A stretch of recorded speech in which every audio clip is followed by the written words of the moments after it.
بابری مسجد کا قضیہ آیا، کہا کہ یہاں پر مندر نہیں تھی، مسجد ہی کی جگہ تھی، یہاں کا مورتیاں رکھنا خلاف قانون تھا، تانے بانے بنے گئے، نماز ہو رہی تھی، اس کا بھی اقرار کیا سپریم کورٹ نے، نماز بھی ہو رہی تھی، مسجد بھی تھی، مندر بھی نہیں توڑا گیا۔ اس کے بعد جو فیصلہ 2 اور 2 ملا کر 4 ہوتے ہیں، 3 اور 3 ملا کر 6 ہوتے ہیں،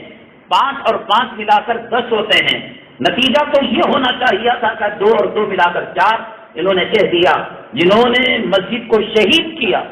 جنہوں نے محراب کے اندر مورتیاں رکھی، جنہوں نے اس کو آستاذ کا مقام دیا، انہی کے ہاتھ میں چابیاں دے دی، ٹرسٹ بنا کر دے دیا، کہا کہ تم یہاں پر مندر بنا سکتے ہو۔ انصاف تو انصاف، عدل تو عدل،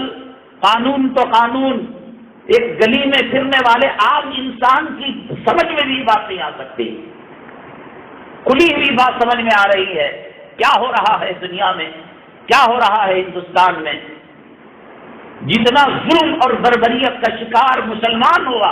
اس جرم کے اندر کہ وہ اللہ کا نام لینے والا ہے، نبی کا نام لینے والا ہے، قرآن پڑھنے والا ہے، نماز پڑھنے والا، جرم یہی ہے اس کا، اور کوئی جرم نہیں ہے۔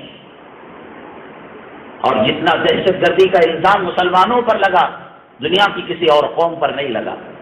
ہزاروں لاکھوں فرقے ہیں،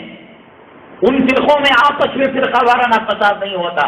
جس کسی کی لڑائی ہوتی ہے کلمہ کو مسلمان کے ساتھ ہوتی ہے، مسلمان کے ساتھ ہوتی ہے، نماز پڑھنے والے کے ساتھ ہوتی ہے۔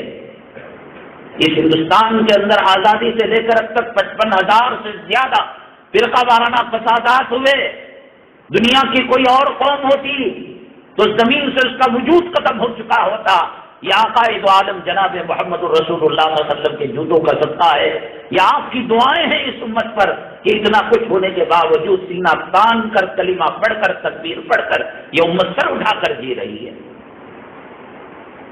ضرورت ہے وہ رسول اللہ صلی اللہ علیہ وسلم کی تعلیمات سے استفادہ کرے۔ میں نے کہا کہ نماز کی جیسے تعلیم ہے، روزے کی جیسے تعلیم ہے، حکومتی امور کے اندر جو تدبیر آپ نے اختیار کی، مکہ مکرمہ کے اندر نظام حکومت قائم کرنے کی بات نہیں کی، civil court, high court, supreme court قائم کرنے کی بات نہیں کی، چل رہا تھا کافروں کا، مشرکوں کا چل رہا تھا، چلنے دیا، ظلم کو برداشت کر لیا، گالیوں کو برداشت کر لیا، شاعر کہا گیا برداشت کر لیا، کاہن کہا گیا برداشت کر لیا، جادوگر کہا گیا برداشت کر لیا، راستے میں کانٹے ڈالے، کیا جواب دیا آپ نے؟ جنتی پھول جیسے گال رکھنے والی، رخسار رکھنے والی بی بی فاطمہ رضی اللہ تعالیٰ عنہ کے گال پر ابو جہل نے تھپڑ لگائے، کون سا انتقام لیا، کون سا بدلہ لیا، کون سی بددعائیں دی اللہ کے نبی صلی اللہ علیہ وسلم نے؟ ایک سسٹم قائم کرنا تھا، سسٹم قائم کرنے کے لیے افراد چاہیے تھا،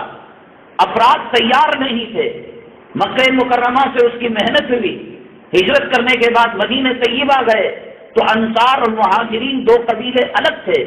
2 ذاتیں الگ تھیں، کہیں ان کے اندر ٹکراؤ نہ ہو جائے۔ سسٹم قائم کرنے کے لیے اتحاد، اتفاق لازم ہے، تو مواقعات اور بھائی چارگی وہ پیدا کی کہ آدم علیہ السلام سے لے کر مدینہ طیبہ کی اس وقت کی حیات اور اس وقت سے لے کر قیامت تک بھائی چارگی کی ویسی مثال دنیا نہیں پیش کر سکتی، نہ زمین نے دیکھی ہے، نہ آسمان اس کو پیش کر سکتا ہے۔ کھیتی دے دی، مکان دے دیے، دکان دے دیے، بیویوں کو کھڑا کر دیا، کہا کہ انصار ان میں سے جو بیوی پسند ہو کہیں ہم اس کو طلاق دے دیں گے۔ وہ دلوں کے اندر اتحاد اتفاق آپ نے پیدا کر دیا۔ جب مسلمانوں کی صفوں کے اندر اتحاد اتفاق پیدا ہو گیا، آج ہماری تباہی، آج ہماری بربادی دیوبند جیسے علاقے میں، سہارنپور جیسے علاقے میں، مظفر نگر جیسے علاقے میں گلی کوچوں کے اندر ہوٹل چائے کی کم ہے، روٹی کی دکان کم ہے، روٹی کی ہوٹل کم ہے، مدارس کا جال پھیلا ہوا ہے، علماء کا جال پھیلا ہوا ہے۔ یہاں پر فرقہ پرست تنظیم جو ہے، ایم ایل اے بنے ہوئے، ایم پی بنے ہوئے، ایک ایک گلی کے اندر 17 لوگ، ولا تنازعوا فتفشلوا وتذهب ريحكم۔ اللہ نے کہا کہ یہ اختلاف تمہیں تباہ کر کے رکھ دے گا، یہ برباد کر کے رکھ دے گا۔ رسول اللہ صلی اللہ علیہ وسلم ہجرت کر گئے تو سب سے پہلے حکومت کی بنیاد نہیں رکھی، اخوت اور بھائی چارگی، مساوات